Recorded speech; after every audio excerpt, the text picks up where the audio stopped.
कौन बोल रहा है? आमिर बोल रहा है। आमिर आमिर बोल रहा है।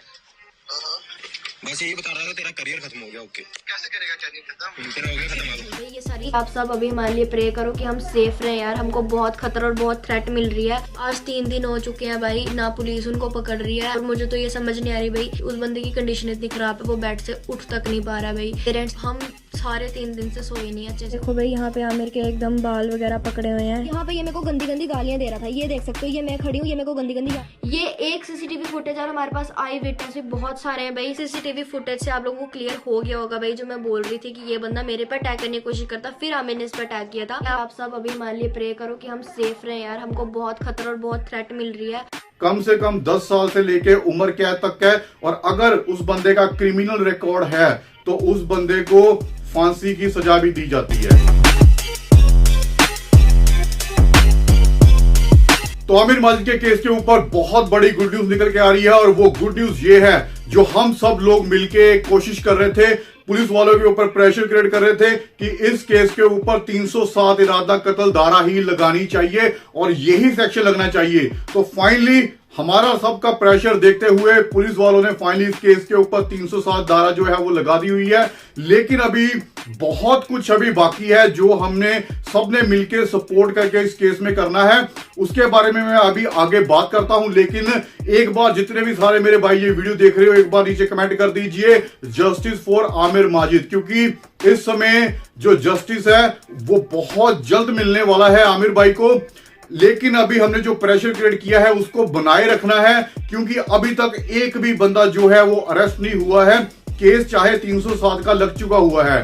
वो क्यों लगाया गया है? क्योंकि हमने सोशल मीडिया पे हम सब ने मिलके, जितने भी आमिर भाई को प्यार करने वाले लोग हैं, हम सब ने मिलके ऐसा प्रेशर क्रिएट किया ना पुलिस के ऊपर कि पुलिस को वो सेक्शन लगाना ही पड़ा। मैंने अपनी लाइफ में बहुत सारे ऐसे केसेस देखे हैं जहां पे ये जो सेक्शन था वो बहुत आसानी से बनता था, लेकिन पुलिस तब भी ऐसा सेक्शन नहीं लगाती, क्योंकि ये एक बहुत ज्यादा सीरियस सेक्शन है।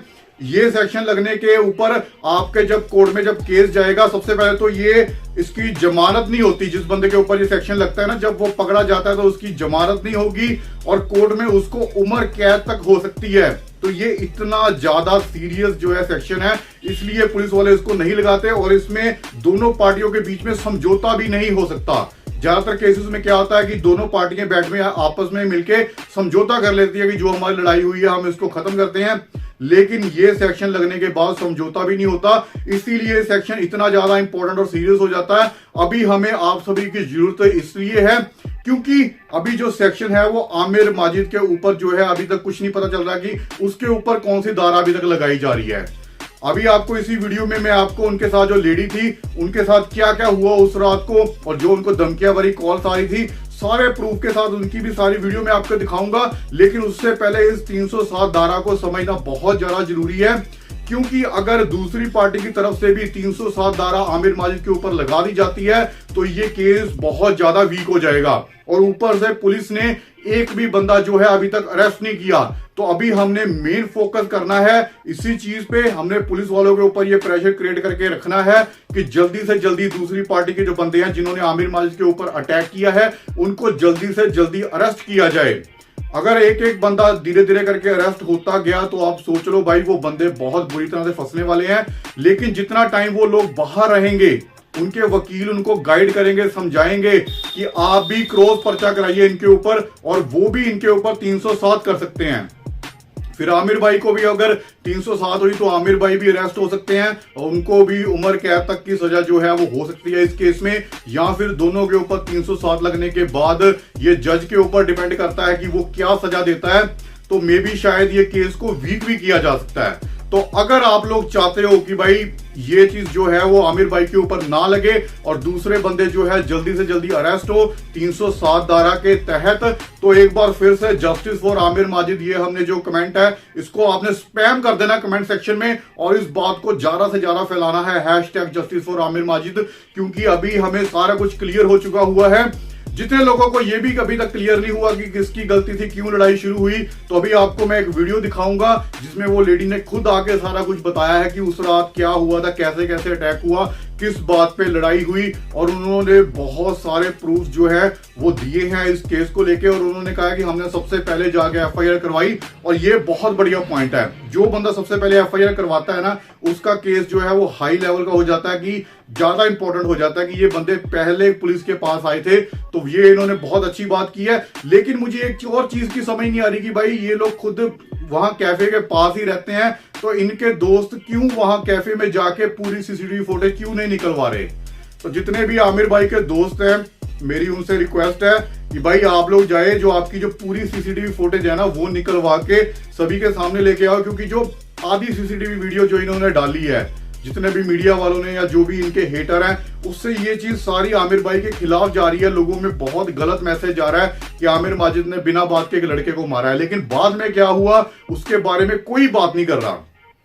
तो मैं चाहता हूं कि जितने भी इनके दोस्त हैं, प्लीज आप उस कैफे में जाइए और उसके जितनी भी सीसीटीवी फुटेज है पूरी लोगों के सामने आप लेके आइए, ताकि लोगों को पता चल सके कि किसकी गलती है, कौन असली बंदा है जिसकी वजह से ये सारा कुछ हुआ है। क्योंकि अभी जो पुलिस वाले हैं वो इसी बिहाफ पे उन्होंने जो है कि अभी एक साइड पे जो मेडिकल जो उन्होंने शो किया है, उस हिसाब पे दूसरी पार्टी के ऊपर 307 तो देखो हो चुकी हुई है। लेकिन अभी जो मैंने इनका जो मेडिकल देखा ना दूसरी पार्टी का, उन्होंने भी सीरियस इंजरीज ही शो की हैं। तो उससे तो यही बनता है कि अगर वो बंदों को जल्दी से जल्दी नहीं पकड़ा जाता तो वो बंदे भी इनके खिलाफ इतना ही केस कर सकते हैं। तो बराबर का केस होने के बाद बहुत सख्त हो जाएगा। और एक बार फिर से आपको बता दूं कि 307 केस लगने के बाद ये नॉन बेलेबल है, बेल नहीं होती। दोनों पार्टियों का जो है आपस में समझौता नहीं हो सकता। इसमें 10 साल से लेके कम से कम तो 10 साल है, वो भी तब है कि अगर दूसरे वाले बंदे को चोट ना लगी हो। कम से कम 10 साल से लेके उम्र कैद तक है। और अगर उस बंदे का क्रिमिनल रिकॉर्ड है तो उस बंदे को फांसी की सजा भी दी जाती है। तो ये इतना ज्यादा सीरियस सेक्शन है। तो मैं नहीं चाहता कि आमिर भाई के ऊपर भी ये चीज लगे, क्योंकि दोनों पार्टियों की आपस में लड़ाई हुई है, दोनों बंदों ने ही एक दूसरे को मारा है।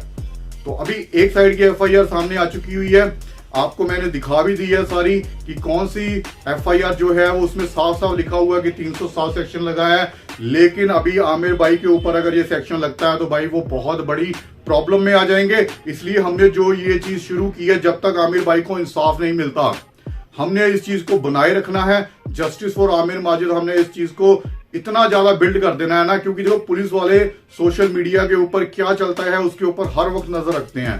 क्योंकि मैंने अपने लाइफ में पास्ट में बहुत सारे केसेस को सॉल्व किया है, उसमें से मुझे यही चीज समझ में आनी लगी है कि जो पुलिस है वो सोशल मीडिया पे नजर बना के रखती है कि लोग क्या चाहते हैं, आप लोग क्या चाहते हो उस केस में क्या हो। क्योंकि पुलिस अगर आपके अगेंस्ट जाएगी तो बहुत सारे लोग धरना प्रदर्शन करते हैं, बहुत कुछ करते हैं, तो पुलिस उन चक्करों में पड़ना नहीं चाहती। इसलिए पुलिस पहले ही प्रेशर देखती है किस साइड पे प्रेशर ज्यादा है। अगर आमिर माजिद की साइड पे प्रेशर ज्यादा होगा तो उसी टाइम उन्होंने एफआईआर कर दी 307 की। क्योंकि मैं बहुत टाइम से बोल रहा था कि 307 ही लगवानी है और कोई धारा नहीं हमने लगवानी। बाकी धाराएं जो कमजोर होती हैं वो कट हो जाती हैं, लेकिन ये बहुत सीरियस सेक्शन है। और इसी को प्रेशर देखते हुए जो अभी पुलिस ने जो है हमारी तरफ से देखो एफआईआर कर दी हुई है 307 के तहत। अभी प्रेशर क्रिएट करके हमने बंदों को अरेस्ट करवाना है। अभी देखना है कि उनकी साइड से आमिर भाई के ऊपर अभी क्या क्या केसेस जो है वो डाले जाते हैं। तो अभी आपको मैं दिखाता हूं वीडियो, जो उनके साथ जो लेडी थी उन्होंने क्या बताया है जब उनके जो ऊपर जब अटैक हुआ, तब उन्होंने क्या क्या बातें बताई और क्या क्या उन्होंने प्रूफ्स बताए हैं और कैसे ये सारी लड़ाई जो है वो शुरू हुई है। अभी आपको मैं उनकी वीडियो दिखाता हूँ। आप सब अभी हमारे लिए प्रे करो कि हम सेफ रहें यार, हमको बहुत खतरा और बहुत थ्रेट मिल रही है। आज 3 दिन हो चुके हैं भाई, ना पुलिस उनको पकड़ रही है। और मुझे तो ये समझ नहीं आ रही भाई, उस बंदे की कंडीशन इतनी खराब है, वो बेड से उठ तक नहीं पा रहा भाई। पेरेंट्स हम सारे 3 दिन से सोए नहीं अच्छे से। कौन बोल रहा है? आमिर बोल रहा है। आमिर बोल रहा है। बस यही बता रहा था तेरा करियर खत्म हो गया। ओके, कैसे करेगा करियर खत्म? तेरा हो गया खत्म। ये एक सीसीटीवी फुटेज और हमारे पास आई विटनेस भी बहुत सारे हैं भाई। सीसीटीवी फुटेज से आप लोगों को क्लियर हो गया होगा भाई, जो मैं बोल रही थी कि ये बंदा मेरे पर अटैक करने की कोशिश करता, फिर आमिर ने इस पर अटैक किया था।